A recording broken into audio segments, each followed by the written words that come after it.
Hi, listeners. Raven here. Before you listen to today's episode, I want to let you know that it does include discussions around sexual assault and rape, and that those involve a minor. So if that is a difficult topic for you, you might want to skip this episode. We will be sharing resources in the show notes.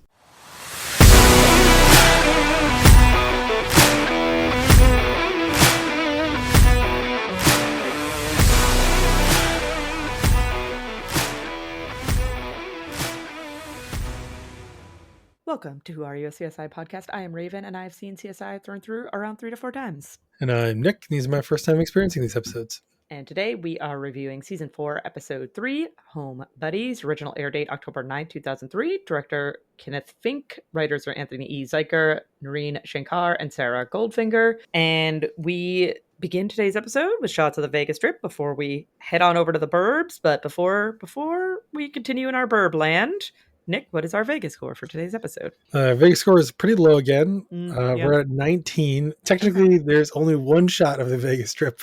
Oh my goodness. There's the second shot, but it does not include... it's just random suburbia. And then there's a couple other random suburbia shots. I think because we do kind of spend a bunch of time we do spend a lot of time residential in the burbs. neighborhoods. Yeah.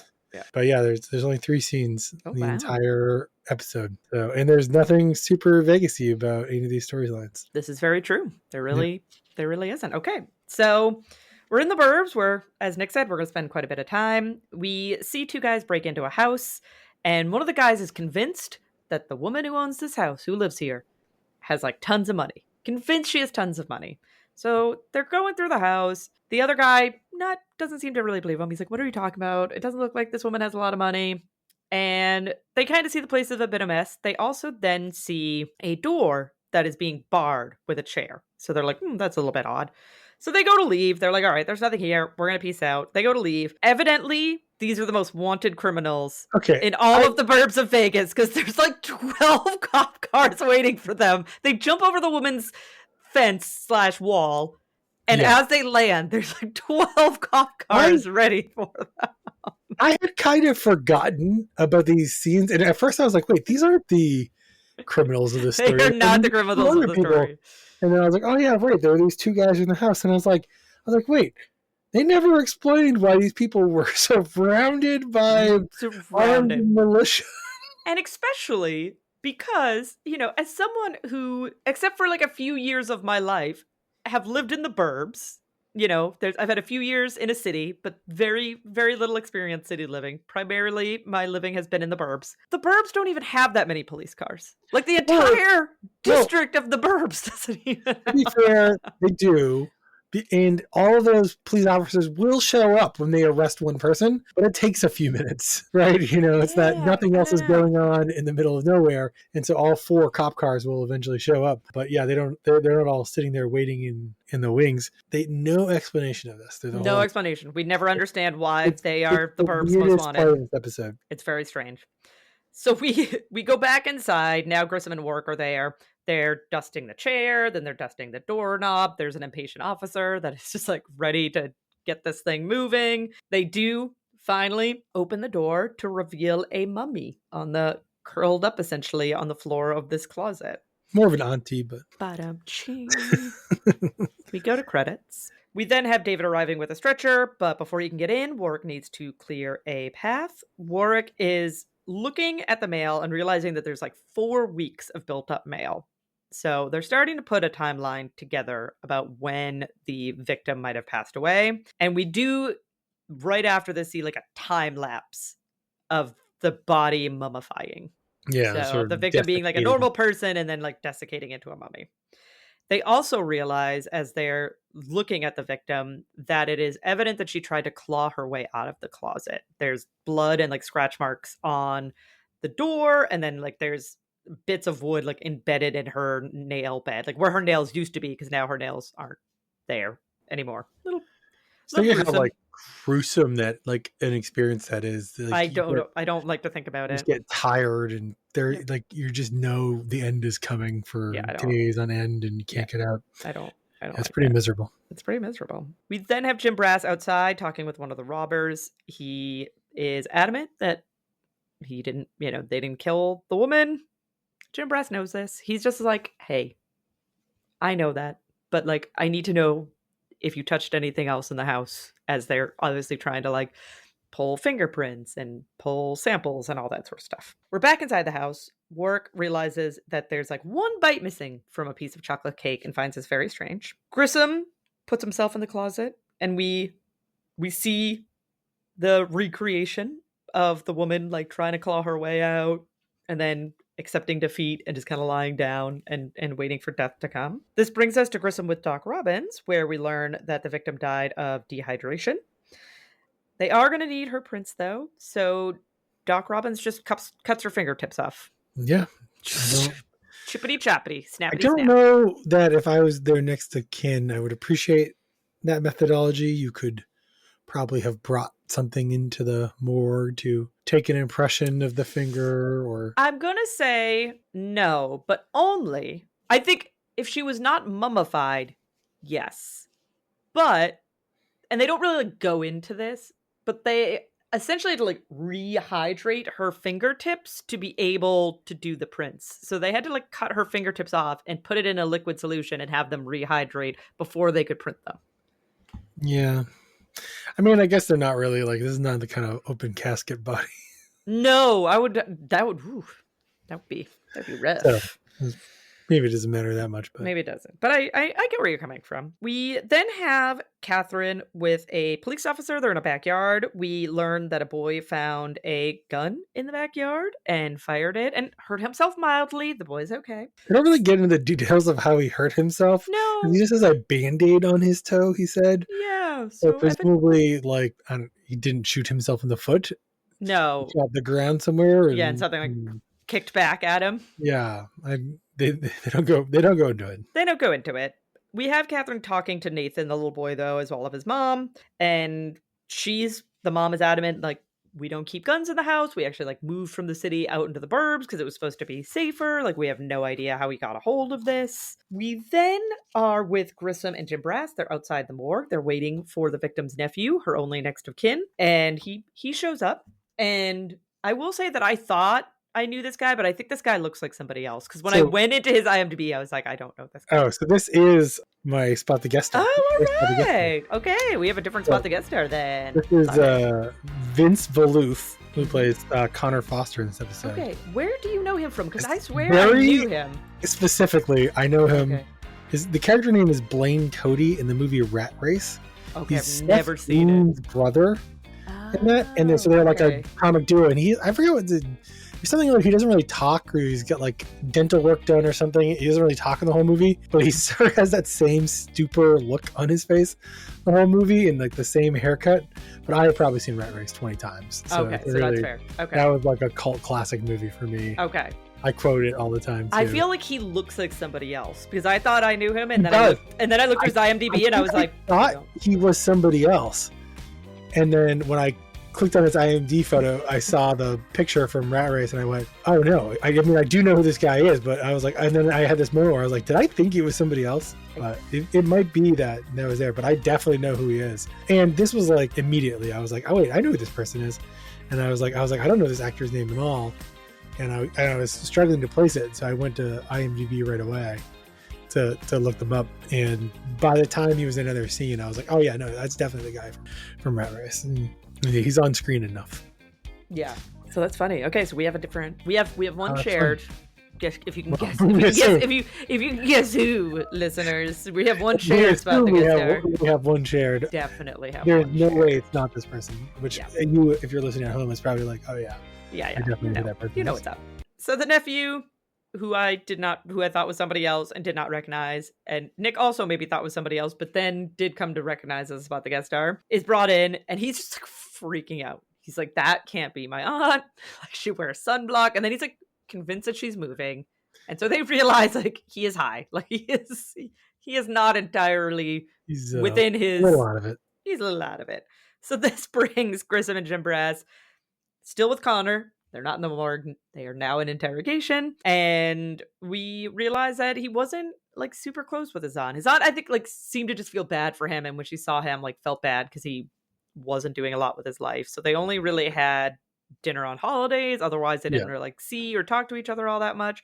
But he does agree to like whatever they need, because they ask for a dental impression, and he's like, "Cool, whatever you need, I will provide." This actually made me think of this weird thing, which is that you almost shouldn't be able to give potentially incriminating evidence to the police while you're under the influence. Like, Yeah, you yeah. know, it's like you if you don't think this guy is Yeah, can capable you of give making good can you, as I decisions. say, can you give consent to giving? Oh yeah, that's an age old question, right? It's like, how under the influence do you have to be incapable of giving consent? Right. And so would the same thing apply to the police? But it was just funny because he was so I just feel like they could have asked him for anything and he would just given it Yeah, to it would them. have been like, yeah, all right. He was like both, because like not only it's just like double taking advantage of somebody, because not only is he high, but like if he did care about his aunt, he would be like in this state of emotional distress as well. Yeah, yeah, yeah. And you're sort of like taking him, if you're investigating him, you haven't arrested him, so you're not reading him his rights, Mm-hmm.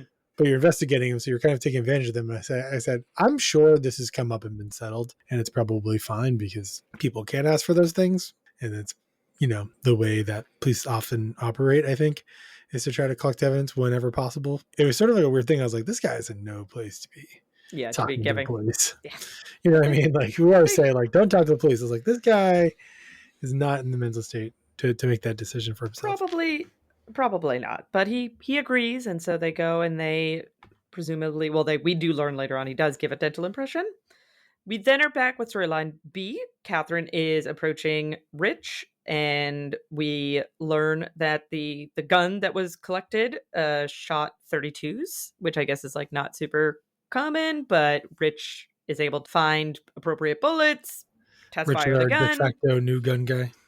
Frickin' Bobby impersonator. And we learn, when after a bit of a matchy match, a bit of a compare, that the test fire matches the bullet pulled from a DB, aka a dead body, that was found in Laszlo Park.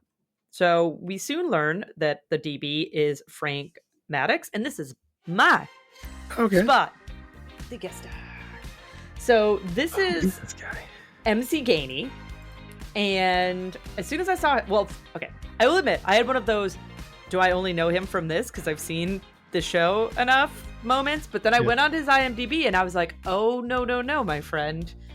I know him as Hank from Club Dread. Because similar to your Rat Race, I have probably seen Club Dread 25 times. Because it was like one of like...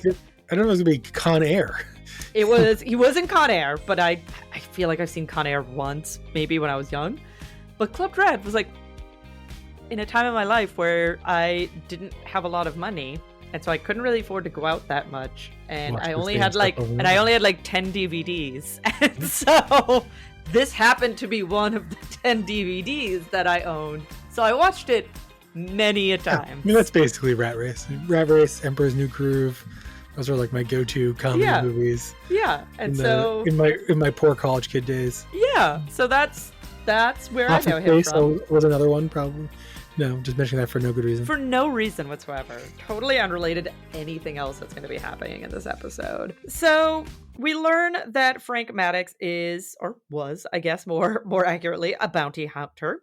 And so then because Warwick was like investigating his case. So Warwick is catching Catherine up, and Catherine's like, look, you took great notes. Like, let the case speak for itself. Like, we're all good. We then have Greg Sanders with the fingertips, which have been soaking so that they could like plump up and they could actually, take impressions. Did they cut off every single fingertip? I don't think we only saw Doc Robbins cut off one, but then the beginning of this scene, there's like a glass container. Jar. Presumably you'd have to do them and all. They're all in there. Yeah, okay. But we only see him cut off one. So that's even worse. Cut off like fingertipless mummy. Well, because they don't know which fingerprint is going to match which. Yeah, no, you know that's what I mean? They like, need to take all of them. Yeah, they would need them all, and I was like, but just more defacing a dead body. Yeah, well, but without consent. But for good, well, I mean, I suppose so. But Greg Sanders not super thrilled about this assignment. Warwick is like, hey, you want to get out in the field? You need to learn new skills. Time to practice new skills. So you got to learn how to fingerprint. So then we'll come back to this. But before we do, Sarah and Nick pass Warwick in the hallway. They have a B&E that they're being called out on. So they're going to go join an officer to investigate a B&A. So Sarah, Nick, and said officer arrive on scene. A man answers, and this is Nick and I's shared spot. For sure. Yes, sir. This is Stephen Root. He plays Michael Kirkwood in this episode. And I mean, I'm going to say that probably the most thing I know him from is Office Space, is Milton as Office Space. Yep. But I will say, and this is maybe one of the first times that this has ever happened, when I went onto his IMDb to be like, I know him from other things too. I'm going to like look to see what other things I know him from. It's the biggest IMDb you've ever been on. Oh, it just kept going. A lot of voice acting. But yeah, it just kept going, and I finally, after like several show me more, I was like, you know what, I think I'm good. I think I'm just gonna say Milton from Office Space and call it a day, because he's in like everything. There's maybe 2 shows are worth calling out. Or Dodgeball. I've also seen Dodgeball a million times. That's a good one. So the first thing I want to call out is News Radio, which has come up quite a few times. It has come up quite a few times. It makes me wonder if there's some crossover. Yeah, if there's like some producer on News Radio that's now like working casting director. He played a character called Jimmy Jones. So the News Radio, the radio station the News Radio is based on, is owned by Stephen Root's character Jimmy Jones, and he's sort of like the boss in the office all the time, popping in, giving wild things. He's also like the staunch, like weird. He plays that weird, like I'm a rich dude Republican kind of character to like the bleeding heart liberal main character. Oh, okay. In a TV show that's very common of that time. And I think that a show that a lot of people will have exposure to, we would be hard pressed to spot him from, is the hit animated show King of the Hill, where he plays one of the main characters. Is Bill one of the 4 guys? I didn't know that he voiced Bill until I looked into this, and then I was like, oh my gosh! I was like, I didn't realize that he did that. He's been in a lot of things, and shout out to voice acting. It made me wonder if anyone on the Critical Role D&D live play show, which is full of voice actors, who I kind of imagine, based on this resume, some of them have worked with him, and maybe they like him, maybe they don't, I don't know. But I was like, man, it would be really cool if he ever guest starred on that D&D show, and maybe he just has no interest in playing something like he did a voice in The Legends of Vox Machina. He did, but like that could just be like because he has a studio gig and they just throw him. First, I thought like, oh, he just showed up to voice acting every once in a while to like get a paycheck and some insurance. And then as you go through his list of acting credits, you're like, no, he voice acts like full time. He does, and he must like doing. Yeah. I mean, I would like to voice act. Like that would be great. Yeah. Like that would be so fun. But some people do it as a hobby, but like he does it as it's basically become his career. I'm just saying that I enjoy it. He was doing Bill every single week for 10 years on King of the Hill. You know what I mean? Yeah. He was getting a paycheck. Yeah, I think I'm just saying that like I enjoy acting. Yeah. And I don't really have the look for acting, which is fine. But I can voice act. You know what I mean? Like I can do that. I don't need to like fit some like weird look to also voice act. The cool thing about voice acting is you just get to play so many characters. Do so many different things. Yeah. Which I also think if you like acting is like one of those things where it's like every actor who's trying to make it loves to be cast in a show. And then if you're on a show for 8 seasons, it's like that's great, but they all kind of tend to get to a point where they're like, I want to do something else. Yeah, like I don't want to playing Kevin on The Office for 8 years. He was the voice of Bubbles for Finding Nemo. Oh yeah. Yeah. Yeah, see, he's all over the place. He's all over the place. So, Stephen Root. So Stephen Root comes to the door, and he's saying, we're actually all good. Daughter had a party, got a little out of hand, but we're handling it. Good to go. Do you think it's weird that they waited to CSI to show up to talk to the people who were in the house? Like you would think the officer would make first contact before calling in the CSIs. Yeah. But that wouldn't make for a very good plotline. No, it would not. So they walk out.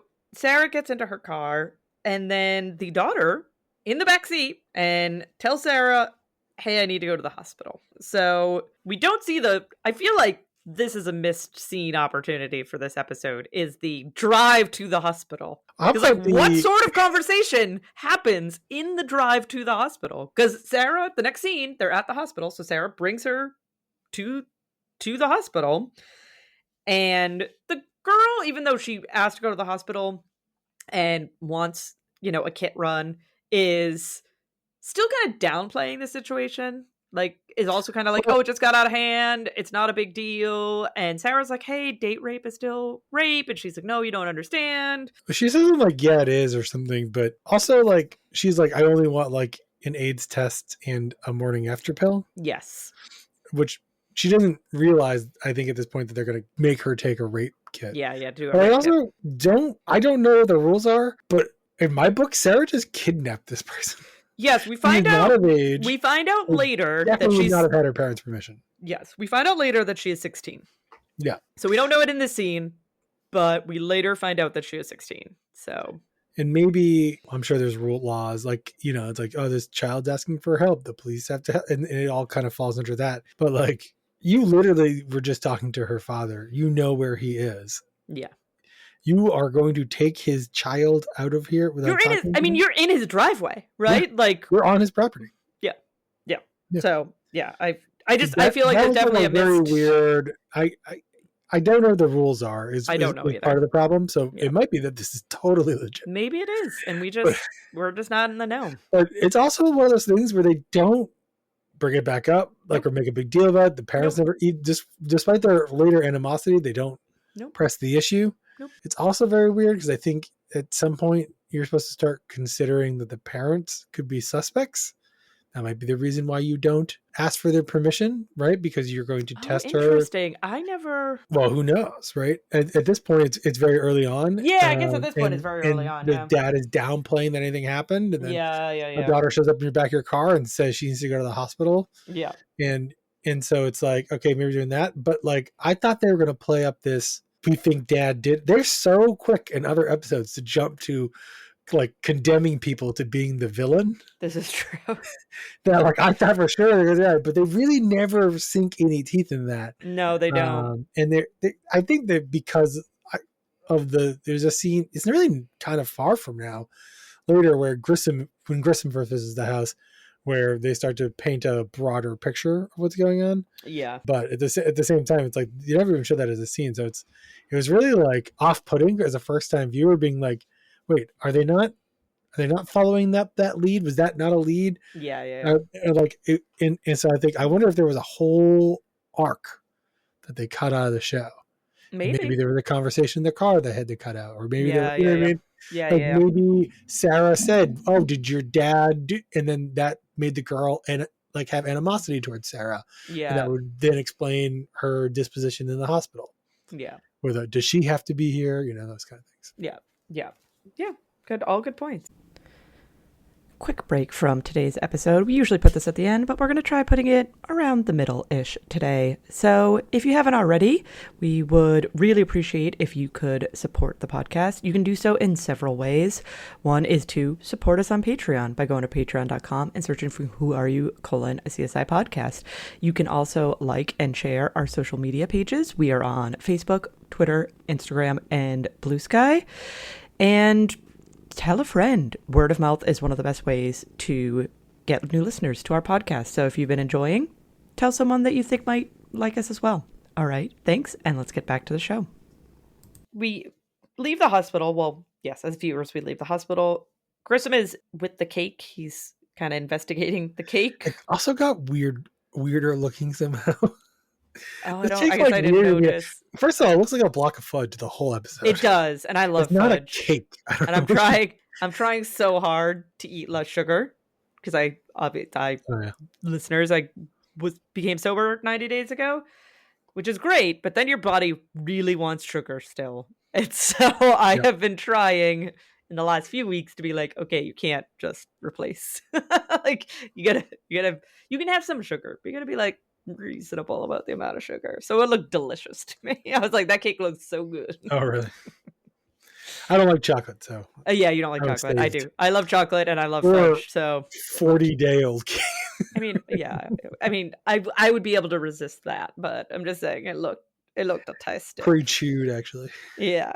Greg Sanders comes in. He delivers the prints, and Grissom has a fun little like quip that like work is getting really sloppy. with like taking these sprints. And Greg Sanders is like, yep, maybe you should talk to him about that. Like, that's a Warwick problem, not a me problem. Yes. I was like, you're going to hold him to an exacting standard. Then We then are with Nick and Sarah. They're back at the Kirkwoods, and they are asking the father, Mr. Kirkwood, for a list of all the kids at the party because now they know that the daughter, Susanna, was raped. Yeah. And so they're like, we need to know who is here because, like, we need to, start investigating. And they are also letting them know, like, hey, we're going to have to search the house. They're like, no, you're not. And they were like, we have a warrant. So, yes, we are. So the Kirkwoods have to leave the home so Nick and Sarah can search it. Nick goes into the master bedroom. As he's searching in there, he notices a mark on this like table, this like coffee table sort of thing. And he also notices that the door handle or knob is like wiggly. And so he like configures it similar to how the chair was used to bar the door in the first victim's house. He does like a similar lining up in this master bedroom. And then when he actually opens the door, it's another closet. Inside of it is like all tossed. There's like stuff everywhere. There's also like blood inside of it. So he's like, wait a second. Like, in the vein of me wondering if Dad was going to be a criminal, I was like so confused. I was like, wait, is Dad like a serial lock people in the closet person, thinking that like this door handle was like worn down over a long period of time? Yeah. It really took me a while to realize that this was a short-term situation. Yes. Where somebody had locked in the closet and then they had managed to escape. Yeah. So this brings us to Warwick, Grissom, Nick, and Sarah. They're at a table with like photos of the crime scene on it, and they're starting to be like, hey, this looks like the same MO. Is it possibly the same suspect? And they are seeming to agree on this thought. And Sarah's trying to, I think it's Sarah is the one that's like, or maybe not, I can't remember who it was. Not Grissom, because Grissom gives the answer. So someone who is not Grissom is like, why would they be robbing homes when they know someone is there? Right? Yeah. Like you can go and rob a house when you know someone's not there and it's like a much easier in and out. Why would you like purposely rob it when you know that somebody's there? And Grissom's like, because it's like for the infliction of terror. Like it is part of their enjoyment of this robbery is inflicting terror on the people that are there. We then go to storyline B. Catherine and O'Reilly are at a park and they are, discussing the case. And this might be the title of our episode. I guess we'll have to see how it all plays out. But Catherine notes that the hunter becomes the hunted. Because at this point they're thinking this bounty hunter was killed by somebody that he was actively hunting. So we'll keep that in mind for a little bit later. We then have Nick and Warwick there with Jackie. They're trying to compare prints from the two scenes, but it is not an easy task. We go to a montage of Grissom taking a bite mold from the cake. Sarah is looking over crime scene photos. Jackie is working on the prints, and she gets a match. We then have Grissom and Sarah talking about the bite. They realize that most likely the attacker bit her from behind because that was like its easier position to subdue her in. We learn in this scene that they did indeed get a dental impression from the nephew, and it does not match. So the nephew is out of the running for being the one who made this bite mark. Warwick and Nick enter, and Jackie came through. We get a match on the print, and it belongs to a Steve Jansen.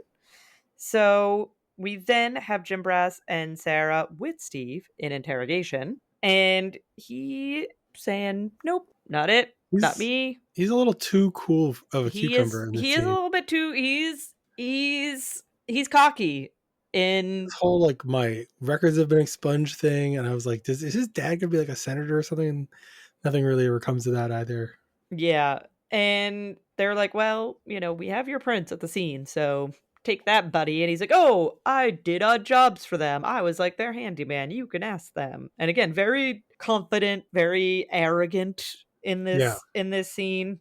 And Sarah does ask for a dental well, not ask. She's like, you're going to give us a dental impression. Just Thank bite you. this or something. Bite this. So we then pop back into our other storyline. Catherine is watching videos of the victim. Warwick enters. We realize that he was a declining bounty hunter. He was trying to get this one person who ended up killing like two other people before somebody else was able to finally capture him, and the bounty hunter really never recovered from that. So Catherine brings up, could this be suicide? And Warwick doesn't seem to think so, but Catherine's like, I just have a feeling, and he would know how to fake it, like he would know how to make it look like a murder. Yeah. So like I'm gonna.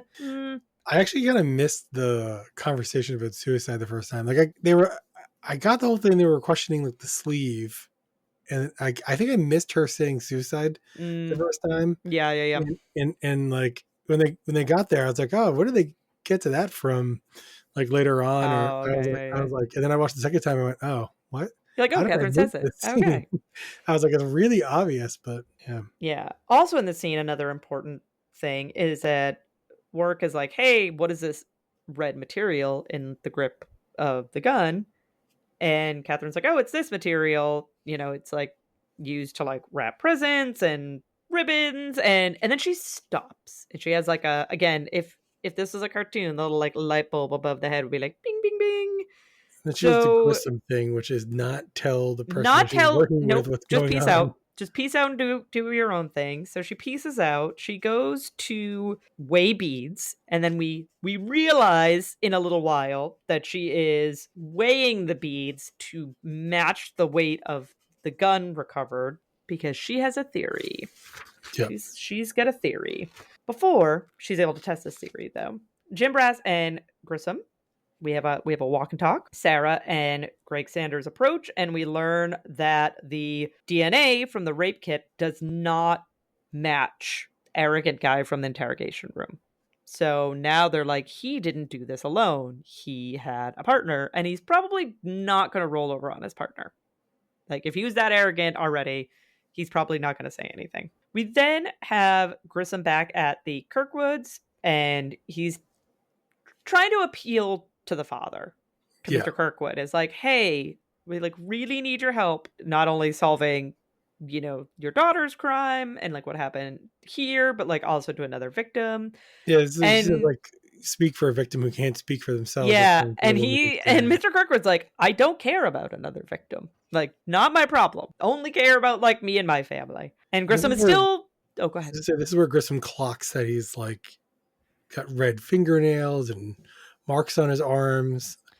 So but Grissom misreads the next thing that he says, because Grissom goes to Mr. Kirkwood and is like, I need you to help me, blah, blah, blah. And Mr. Kirkwood's like, I can't help you. Which, in this moment, Grissom takes this to mean that he won't.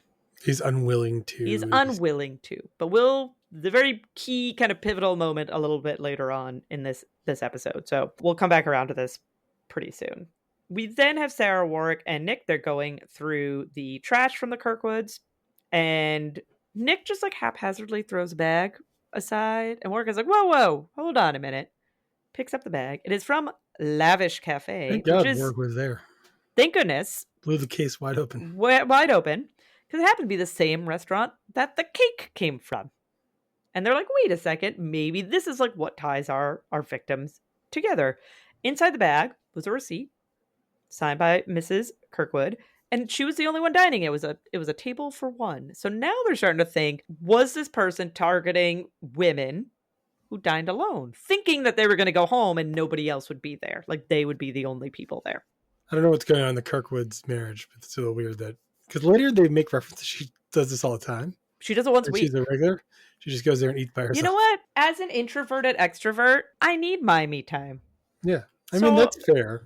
I can understand having like one night a week where I just like get away from like the crazy hectic family life and just like treat myself to a nice meal. Like I think that's fair. Cake. Have some chocolate cake. Like, I think that's okay. So this brings Jim Brass, Grissom, and Warwick to said restaurant. They talk to Ryan, the server, because he left his name on the back of the receipt. They very quickly are like, it's not Ryan. Like, Ryan is not our guy. But they were like, but the guy probably works here. So they're just like, they're kind of panning around. Yeah. The restaurant, taking a look. Showing you a bunch of faces so you can remember. Showing a bunch of faces. Yep. We then are back with Catherine. She's once again at the park. She goes up to a balloon vendor and she's talking to this vendor and he remembers the victim. He's like, hey, I remember that guy. Like, he much older than my regular clientele. He bought 4 big reds, so Catherine buys the same. She then sits down. She ties said big reds to the bag that she weighted with the Weighted beads, bag, yeah. and it floats off. I thought I was gonna have to be so pissed at this scene. I thought that she was gonna like go back to the original crime scene. Oh, and see if it landed right there. And it was gonna land in the exact same spot. And I was gonna be like, there, you could do this 1,000 times. And it would never It would never be within 100 feet of another bag. No.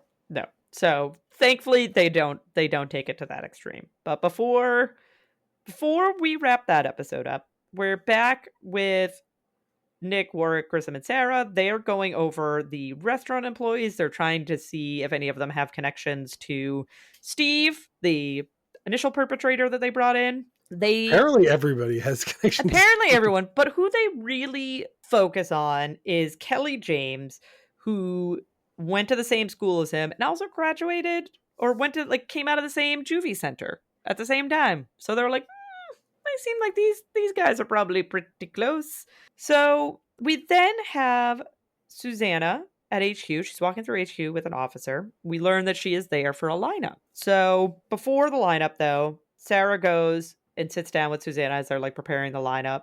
And Susanna is very what's the right word? Susanna is being very transparent with Sarah and very open. Vulnerable. Yeah. There we go. There's the word I was trying to think of. I was like, what is the word I'm trying to think of? Vulnerable with Sarah. And she's like, hey, can I tell you something? And Sarah's like, oh, of course, and she tells her the really sad. Very personal. Very personal. Again, she's being very vulnerable here. Fact that she and her boyfriend had been talking about having sex for the first time in the last couple of months, but she kept saying no because she was afraid her parents weren't going to find out. And obviously, it doesn't need to be said, but I guess I'm going to say it. The reason she's telling Sarah this is because she was raped in front of her parents. And so she's just like, now me being worried about my parents finding out that I had consensual sex with my boyfriend of some length of time, because they've been talking about it for a few months. So they've probably been together for 6 months plus or whatever. Yeah. So very sad. And we then have we stay, I mean, for most of this episode, other than the sort of quirky storyline B, we're pretty much on a somber note most of this episode. Grissom goes and sits down with Mr. Kirkwood, and in rare Grissom form, but kudos Grissom, he apologizes. Yep. He's like, I am really sorry. When I came to your house, I misunderstood you. When you said that I can't help you, I thought you meant that you wouldn't, you were choosing not to help me, but you were saying you can't because you never got a view of the perpetrators. Which is, I find this scene a little weird because you could have just said that. You know what I mean?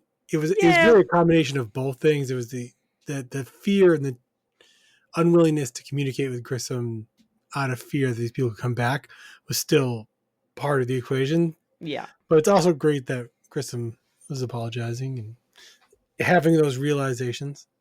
Yeah, I think so. I think he deserves credit for that one. Jim Brass walks Susanna through the process, how the lineup is going to work. Sarah's there encouraging her, and we're flipping between Susanna going through the lineup and her father talking to Grissom. And so we kind of go back and forth between these two scenes. The dad is talking about how he always had a plan. If someone was going to come out of the house, I was going to grab a bat, and the wife and daughter were going to go through the back, and and essentially how time, and obviously that's not how it worked out.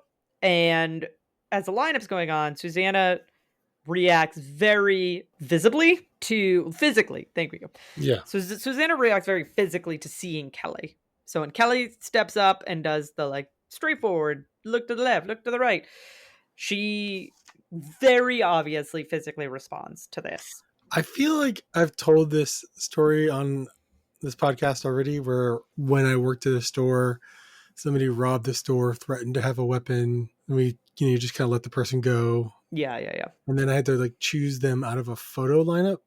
Oh, Okay. and you saw a bunch of photos, and like you're not really sure, and then when you see the person, You're like, oh, there's a real visceral reaction yeah, yeah, that yeah. I remember having, at least, where not only did I be like immediately know that that was the person, but also like get that sort of pit your stomach, like you Fight or flight. You associate probably that have fight or person, flight because like yeah, this is yeah, somebody who like threatened you, or threatened you. in her case, much worse. Right.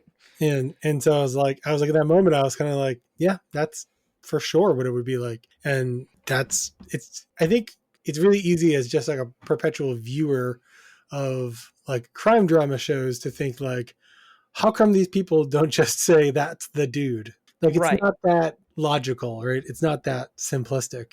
There's a lot of human emotions that are There's a going lot of on. human emotions, and she's, this is within days. I mean, we don't know for sure, but Yeah, essentially within days of a very traumatic event. And as far as we know, like, she hasn't talked to any therapists, or not yeah. saying that like within a few days the therapist could just like magically make this better, but she's a 16-year-old One girl of that the went hard, through a very, very traumatic event. And now you're essentially asking her to, in some way, like relive that experience and and then make herself make, vulnerable, yeah, right? Because she has fear. She has real fear of yes, what could happen, yeah, because they've clearly been. I mean, the undertone of the story is that they've been threatened, yes, and they're afraid that this person is going to hurt them if they tell the police. yes. Which is So why Dad originally said it was a house party. yeah, right, yes, because they didn't want, they were worried about retribution. So Susanna walks out crying. Her dad hugs her and leads her out. Jim Brass lets the group know that she froze. She wasn't able to write down who it was. Sarah's like, her reaction really should be enough. She obviously reacted like, we wish we could use that, but we can't. Like, she needs to like write the number down. Then this scene. So we go from a very like, we're cutting between two very heavy emotional scenes with Susanna and Sarah, and then Susanna in the lineup, and then Grissom with Mr. Kirkwood. Then we go to Catherine approaching Warwick as he's undressing in the locker room. Oh, you don't appreciate some gratuitous topless work? I mean, from the perspective of like, I can appreciate someone who is physically attractive. Yes, I'm not particularly attracted to men, but I can look at Warwick and be like, that is an attractive human being, and like obviously takes good care of his body to have it like in a certain condition. Not the right time, CSI. This is the equivalent of going to a strip club after a funeral. Yeah, like just not the right time. CSI can be sexy sometimes, and I'm cool with it, and I appreciate it. This was not the time for it. Equal opportunity gendering, right, too? Yeah, I mean, I appreciate that, but again, just regardless if it was a man or woman or a they or a them undressing in the scene, wouldn't have mattered. It's not the place for that scene. not the place for the scene. Probably would have been fine halfway through the episode. Probably. Certainly not after that. Not after this. So thankfully he does very quickly put a shirt on, and Catherine's like, hey, do you want to go for a ride? And he was like, sure. So Catherine and Warwick are then back in the backyard for really no apparent reason other than to walk around in the backyard and have this conversation. But this is where Catherine walks Warwick through what Frank did, which was go to the park, buy the balloons, wait until everyone was gone, because he didn't shoot himself until like around 2 a.m. or something like that, and like pulled his sleeve down to like not have his prints on the gun, shot himself at a downward angle from the back, and then after he shot himself, he reflexively let go, of the gun and like toppled over. Yeah. And then the balloons carried the gun away, making it look that someone like came up behind and shot him when he in fact shot himself. And then wind and gusts and such brought the balloon down into this backyard. I noted two things in the scene. One, they must have not checked his hands for GSR or his clothes, because he would have. No, I think. Or maybe to the temple, it all gets in your brain. I think it would have been. I don't know if they said this in this episode, but my take on that is it was such a close contact that like he would have had gunshot residue on him because it would have been shot so close to him that like he would have had gunshot residue on him just from being the victim. Yeah. Okay. Yeah, because they've said that in other episodes where it's like the proximity or Yeah. something. So Yeah. maybe that explains it. Yeah. But I also was wondering, like, if that's his gun, and they don't really ever track down the owner of the gun, or No, they say it's yeah. unregistered Oh yeah, yeah. yeah. Because they could have, because it's like I'm getting rid of the murder weapon, right? But at the Yeah. same time, like I want to make sure my fingerprints on it, and I was like, I guess he figured they might find the gun eventually, and Yeah. then you would think what they originally thought, which is somebody ditched it, right? Yeah. Yeah. Yeah. So that storyline beat. We're done there. We go back to our storyline A. Jim Brass approaches Grissom and tells him to get your kit, which brings them back to the Kirkwoods where Susanna is laying dead in the driveway. And obviously a very somber moment. Sarah is there at the scene. She then walks past Grissom as he continues or like starts processing the scene. She goes and sits back in her car and she is crying. And that is essentially the end of I the episode. I don't remember if they did this, but it would have been cool if they. I think they were in some ways trying to mirror that moment when She was in she the back parts. seat. Yeah, in the back Yeah, seat. I think I so don't for remember they sure. did something with the review mirror such that it was the same, but they should have if they didn't. I don't remember, but I was just sort of realizing the poetry of that for the first time as you were saying it. I was like, oh, that's actually pretty good. I think I messaged you this earlier in the week, but I literally verbally said out loud at the end of that episode, "Oof!" Yeah. Like, wow, that was not a light. That was a real heavy episode, No. which that is good. That was a good indicator to me that they were doing a good job because you felt that storyline. Yeah, it's a visceral reaction to the end of this Yeah. episode. Yeah, for sure. So, Nick, what did you think about today's episode? I gave the episode 4 stars. Okay, I don't think I really enjoyed watching it a second time through, so I fair. only gave it a play. Yeah. It is very much. I was thinking they've had storylines like this, emotional storylines, powerful storylines. I think this is the best one we've had so far in terms of the emotional execution as an audience member. Mm-hmm. Where like I just the whole time I was just like feeling for this character, these characters, right? And so and they sort of this on and off again relationship with how emotional the cast members are to any one victim. And this was definitely like really intended to be really intense for Sarah, and she delivered very well in that as well. So I think for that's really good. There are a bunch of other weird things in the episode that we've talked about. The B plot line was fine. So I was like, and rewatching it was kind of mess. I was kind of like, I really can't give this five stars or anything, but I will say, I don't think they've done a better job so far of this sort of like intense emotional storyline, especially those with those sort of like unhappy endings, which they've done a few times, or reveals. And so, yeah, so this one hit me very, very well. And I was like, well, I got to at least give it, I couldn't bring myself to give it anything less than 4 stars as a result. So that's where I ended up. But I don't necessarily know that I'd be rushing out to watch this again. I think that's fair. I would also give this a 4 out of 5 stars for much the same reason. It's not one that you're rushing to watch again. But part of that is because it is a really heavy episode and it is difficult to watch at times. And not difficult because they did a bad job at it, difficult because they made it very impactful and created an episode where you have a lot of empathy and sympathy and for the victims. And yeah, it's a very and Nick and I were talking before we started recording. This has been like a really stressful week for me, like a super stressful week.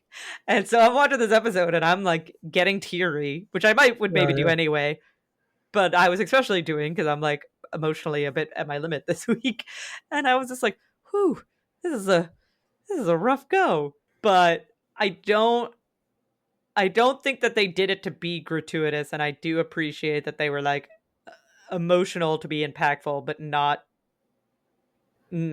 gratuitously. Yeah. So, if that makes sense.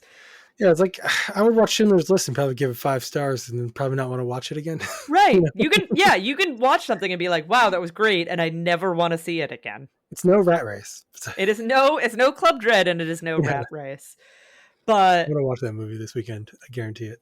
all of the I feel like all of the guest stars on this episode did a great job. The actor who played Susanna was wonderful.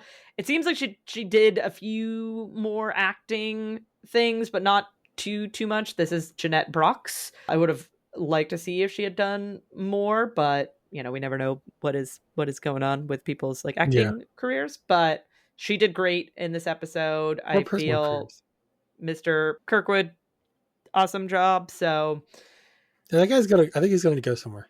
I think he's going to go somewhere. I think he, he might reach the longest IMDb page of any actor, or at least he did when I was scrolling through it last night, trying to be like, oh my He had gosh, one oh other my very long gosh, one, but this oh I my feel god. like put that guy to shit. Whoever that was, I remember we talked about like somebody with a long IMDb page once, but this one I think this was put it longer. to shame. This one, I just kept scrolling, and I was like, oh my gosh, This guy, it just if he's in keeps one thing with going. Kevin Bacon, we could just take degrees of Kevin Bacon from 6 down to 4. Oh, for sure we could. Of Yeah. course we could. So, yeah, I think all the guest stars did a great job. Again, I do appreciate that they had a little bit of like a quirky, I hate saying that when it's about suicide, but somehow storyline B was still quirky. Yeah. Well, that's so weird because, like, you know what? I never thought about how I don't really put the same sort of emotional. It's almost like people who choose to die at the end of their life.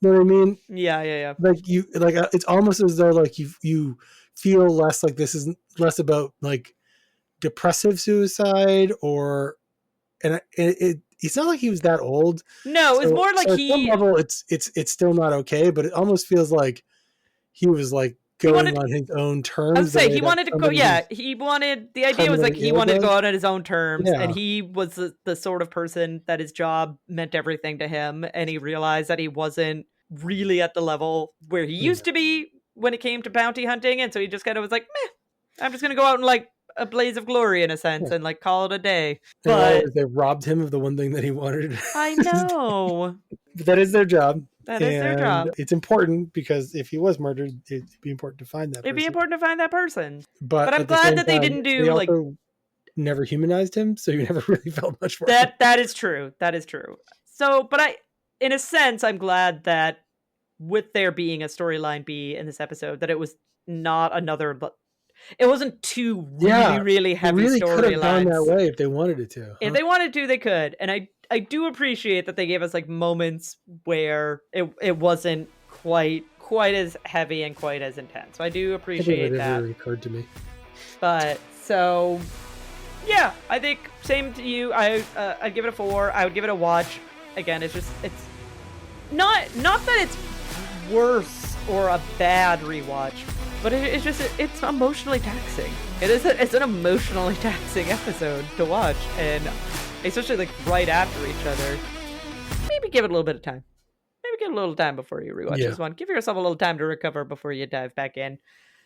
And we'll see if we're in for another emotional roller coaster next week when we return to review season 4, episode 4, Feeling the Heat. And otherwise, we'll talk to you next week. No spoilers. No spoilers.